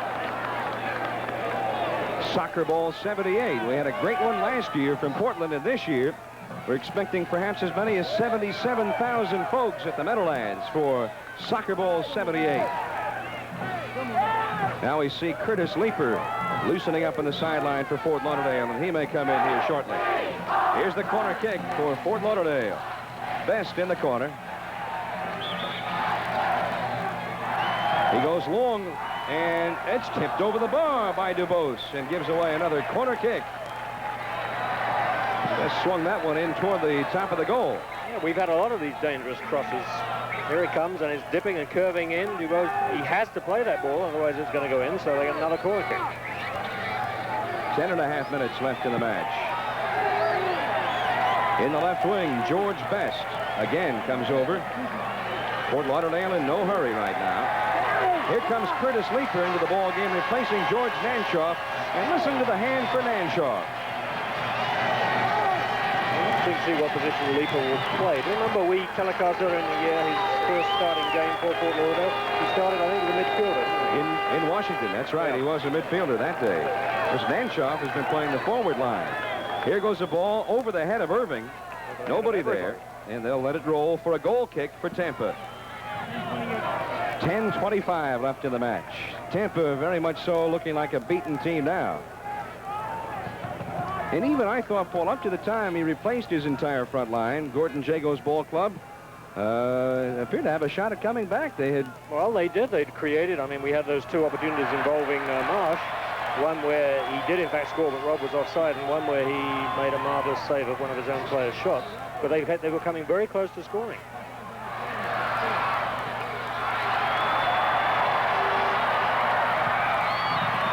You said it at the time, and at this point you would have to agree with that statement. Gordon Jago has given up in this ball game. Mirandinha. Of course, the ball players he put in there are not exactly hopeless. Far from it, especially the little Canadian Wes McLeod, who you mentioned earlier. And I think McLeod, for my money, McLeod has to be one of the best North American players so far. I think he's one of the best I've ever seen, this man with the ball here. He takes a shot there, Wes McLeod. Short hop by Turner. Well, Turner didn't give up the rebound. There's a shot. It's a right foot shot, and it's a good one. It's on target. Makes the goalkeeper play it. Difficult ball to play. 9 minutes and 10 seconds left in the match unofficially. Here's Curtis Leeper, number 24. Leeper, an American citizen. Now Colin Fowles. Bill Ronson. Into the box. Here goes Irving. Sandlot with him.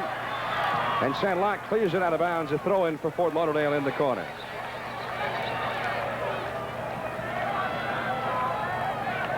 Ronson goes over to take the throw-in.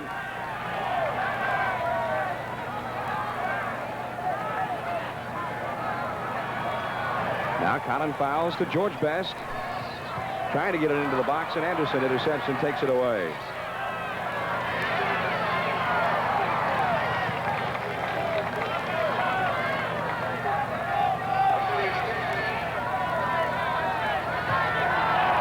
Comes back to Gary Jones, and Fort Lauderdale has it again. Here comes Ronson. Tries to go around Auguste. They'll race after it. Auguste gets there. Well, there's a Mutt and Jeff act.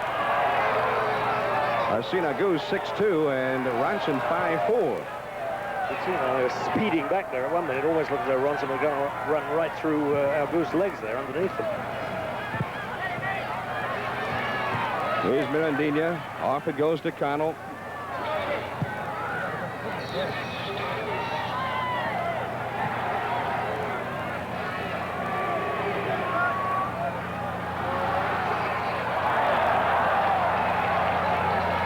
Belong to the Fort Lauderdale Strikers. 7.5 minutes to go. 3-1. Fort Lauderdale marching on toward a victory here in the semifinals, the conference championships. A ball club that lost twice to Tampa in the regular season and has only beaten Tampa 2 times in 10 meetings in their history. Had lost the only other time they played Tampa in a playoff game. Here comes Irving. The header right on to the goalkeeper. Lovely cross there, just over Fleeting's head. Irving running into it. Couldn't quite get much power onto that header, but a beautiful cross from Ronson. Now Mirandinha. He goes around Gary Jones. Jones quickly back to his feet. Sandlot in the middle. McGuire, long cross field pass to the left wing. Graham Patton starts in now. Patton with a cross into the area. Loose ball, and finally cleared out by Jones. Look at this. Georgie Best heads the ball to his foot and dumps it off to Whelan. Tony Whelan now picked up by Arsene Auguste, and one fullback beats the other, but now Whelan comes back to get it, and he's fouled there by Auguste. Free kick. Well, that's one of the problems with these long legs we're talking about earlier on in tackling. You know, when you stick them out like that, you do sometimes catch the player and not the ball. Auguste, in fact, is being given some words of advice by the referee, which basically add up to don't do that again. All right, free kick for Fort Lauderdale. 16,000 plus here in Fort Lauderdale today. Largest crowd in their history. And that's the longest new NASL record for back passes to the goalkeeper, and that was about 38 yards, I think. Now, nobody is booing it here in Fort Lauderdale. Well, I'm not exactly booing it. I just disapprove of it, that's all. Here's Mike Connell. No booing in the press box. No cheering and no booing. And it's knocked out of bounds, and who will the linesman give it to? Give it to Tampa. This is NASL Championship Soccer. On the scoreboard clock, I'm John Miller with Paul Gardner. Many thanks again today to Tim Robbie of Fort Lauderdale, the Public Relations Director, for his help, and also Francisco Marcos of the Rowdies. And our stage manager again this week from Fort Lauderdale, Frank Gatto, who was a tremendous amount of help for us. Here's a shot and a save. Hard shot by Mirandinha. And Turner gave up the corner kick. Well, he had a very powerful shot and a good one. Bounced in front of him. They're bouncing right in front of him and bouncing away from him. Out on the 6-yard line. A good save. Here's the corner. Fleeting goes up with a header. Skims off his head. Comes loose in the corner. And Ian Callaghan clears it out to Curtis Leeper. Back to Ridley in the penalty area. Oh, look out. Dangerous pass to Turner with Joey Fink, number 14, sitting right there. Now, that sort of back pass to the goalkeeper, I don't object to at all, John. That was designed to create excitement. There was a very exciting back pass. I think, you know, I don't object to it, but I'm damn sure Ron Newman did. 3 minutes coming up on the clock. Here's Mick McGuire to Fran Sandlot. The Fort Lauderdale Strikers putting this ball game away 5 minutes into the second half. Now George Best starts in. He scored that third goal. George holding it, waiting for a man to come in on that right side, and it's Colin Fowles. Fouls against Auguste. Auguste last touched it over the sideline. And a throw-in for Fort Lauderdale. Into the penalty area for Irving now. Look out. And a foul is called on Irving.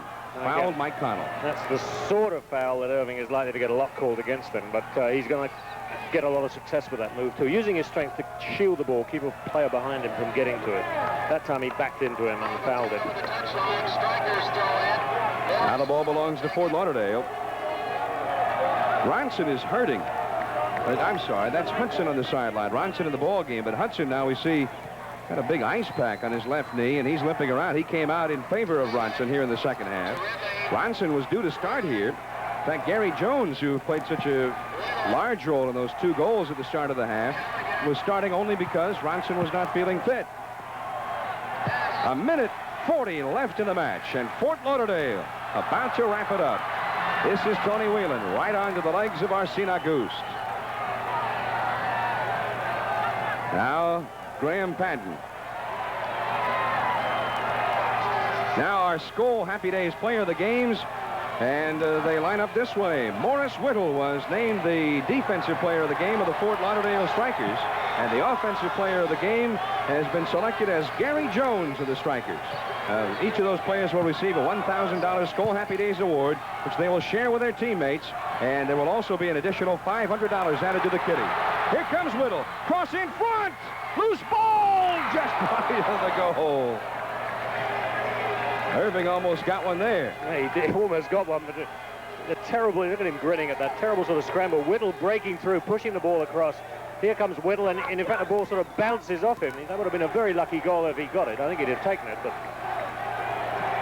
Now Tampa coming down with 40 seconds left. Here's Joey Fink. Fink in the middle for Graham Patton. Patton with a shot, hits the crossbar. McLeod, goal! Well,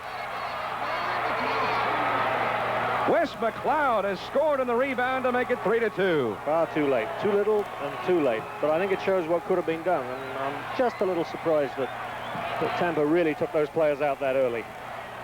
Rebound beautifully taken by McLeod. Left foot shot, made no mistake at all about it. And good work by Fink leading up to the goal.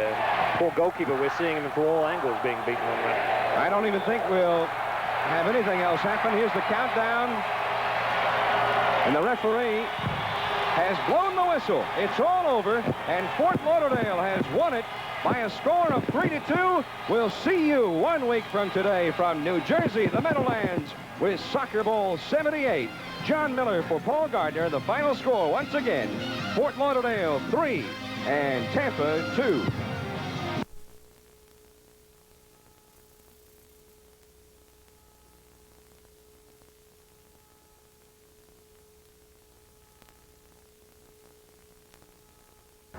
Point here.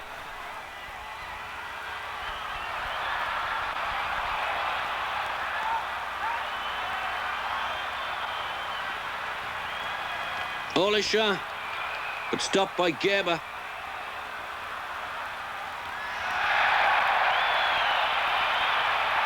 "85 minutes played, 5 to go. Roger van Gool.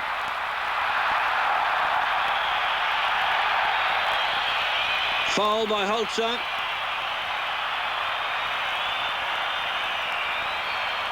He doesn't think so. He can't believe it. He thinks it's a big joke.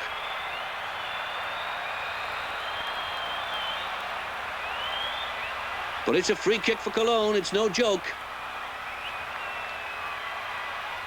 The referee getting an ironic round of applause there from Holzer.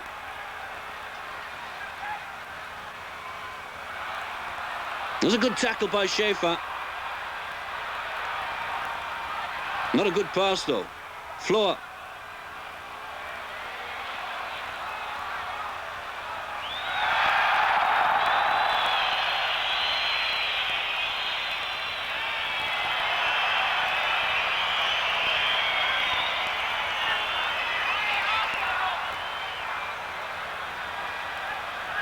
Throw in through Holzer. After all that,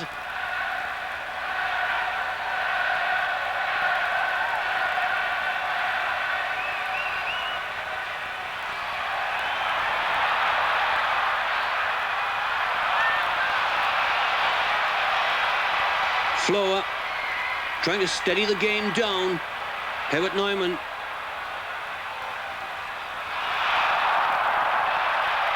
Hansi Müller. Free kick for Stuttgart.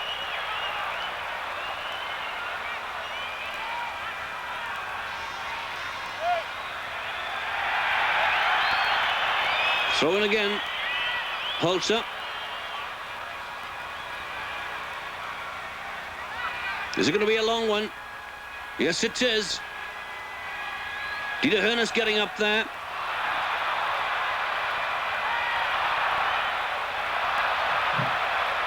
Boot the ball anywhere. That's the Cologne motto at the moment. Kelsch. And Herbert Neumann. The ball's out of play. Throw in for Stuttgart. Förster. Schäfer.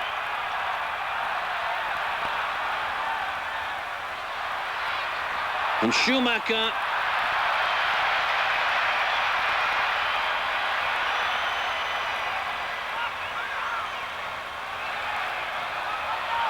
Okudera, certainly the hero of the moment, through that goal. About 8 or 9 minutes ago. Play on, says the referee. And Stuttgart do play on. Holzer down the line. Throw in for Stuttgart again. The seconds ticking away here, but not quickly enough for Hennes Weisweiler.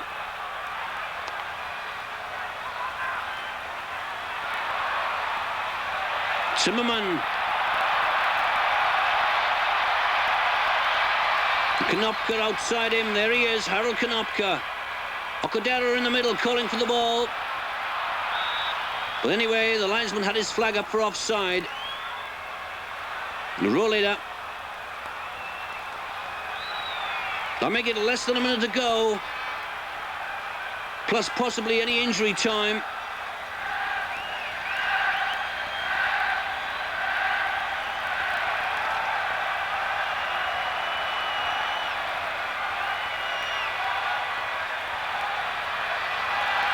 Zimmermann. Another great run by Zimmermann. And Rohleder.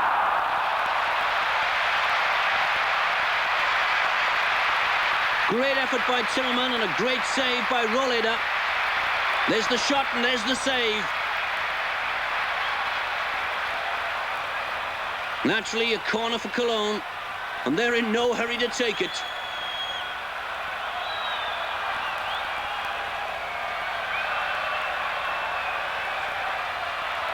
And his Weisweiler. Alongside him, by the way, Wolfgang Weber. The present talent scout. For many years, played for West Germany and for FC Cologne.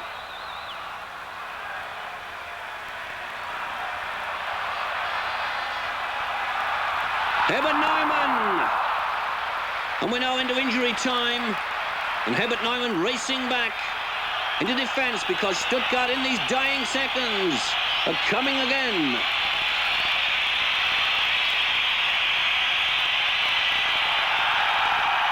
Play on, says Mr. Niemann.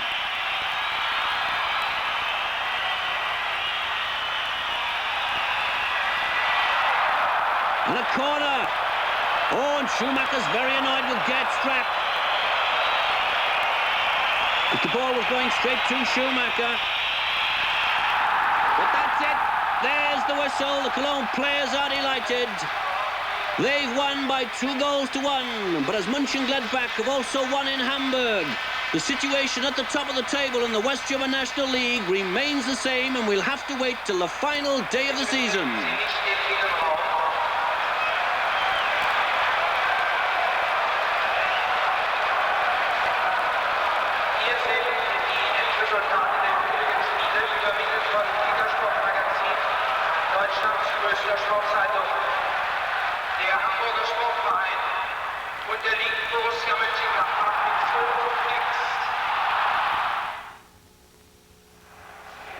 And now the highlights of the game once again. In the opening stages, it was Stuttgart who really went at FC Cologne and surprised everyone with their attacking football. They had several chances early on. This one through their captain, Olisha, which wasn't all that far off target, as you could see there. Olisha, a fine midfield player, very experienced player. Goes inside Herbert Neumann. The right-footed shot beats Schumacher and also beats the goal as well. But gradually Cologne started coming into the game more. They got rid of their early nerves and started controlling players. We know they can do. The pass from Strack to Flohr, Cologne captain. Look at that shot. An absolute rocket. Heinz Flohr, the Cologne captain, playing in his 600th game for the club with an incredible goal. Here it is again.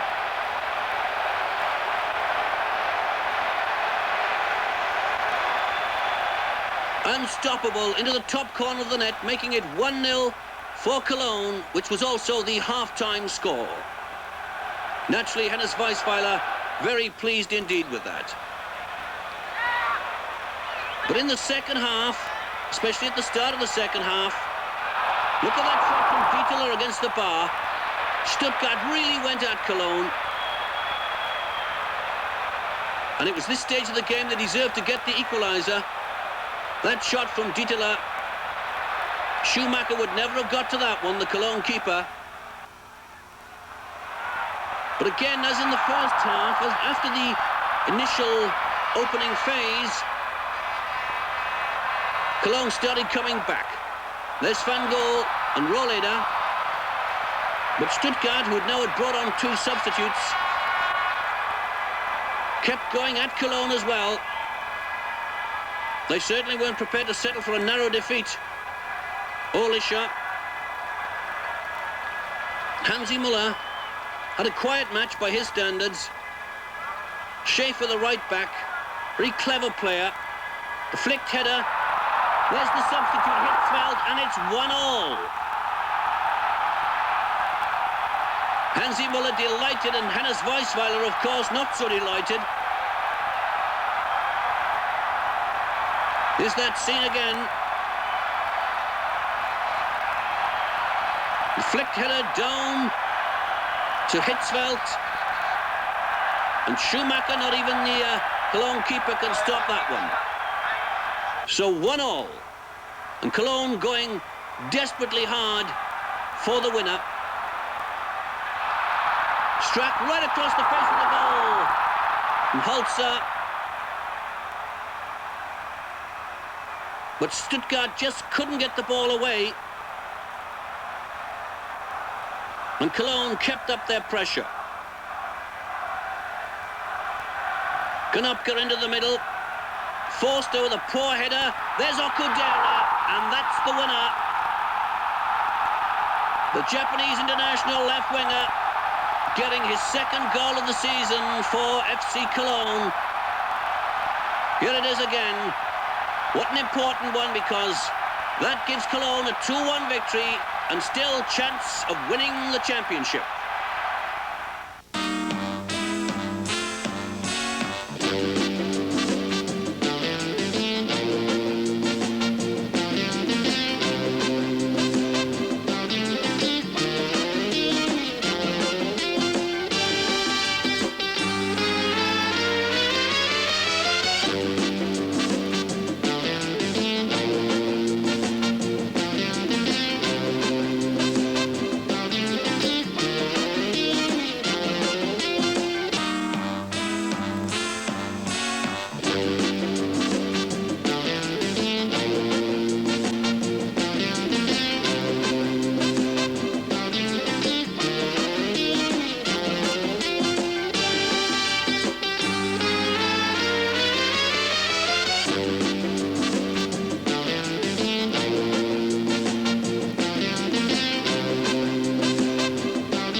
Soccer Made in Germany is provided to public television by the German Educational Television Network and was made possible in part by grants from this station and other public television stations.